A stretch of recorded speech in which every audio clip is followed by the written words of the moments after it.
बहुत मज़ेदार कजरी नाच गीत लेके आई हूँ। आप लोग सुनिएगा ज़रूर। आप लोग के अच्छा लगे तो वीडियो को लाइक, चैनल को सब्सक्राइब ज़रूर कीजिएगा। आप लोग के दिल से धन्यवाद। कोनवा वाला घर मिलल खटियावा मिलल टूटही, कोनवा वाला घर मिलल खटियावा मिलल टूटही, कोनवा वाला घर मिलल सोने के थाली में जेवना परोसलो, सोने के थाली में जेवना परोसलो, जेवना न जेवे सजनवा गइल दुबई, कोनवा वाला घर मिलल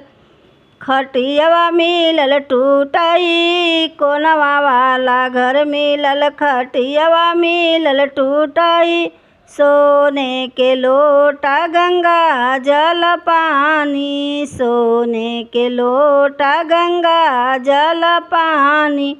पनिया न पिए सजनवा गइल दुबई, कोनवा वाला घर मिलल खटियावा मिलल टूटही, कोनवा वाला घर मिलल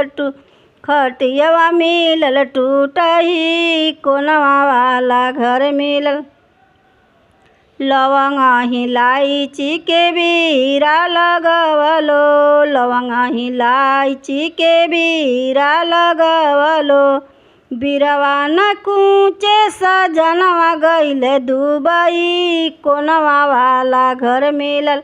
खटियावा मिलल टूटही, कोनवा वाला घर मिलल खटियावा मिलल टूटही, कोनवा वाला घर मिलल फूल हजारों के सेज लगवलो, फूल हजारों के सेज लगवलो, सेजिया न सोवे सजनवा गइल दुबई, कोनवा वाला घर मिलल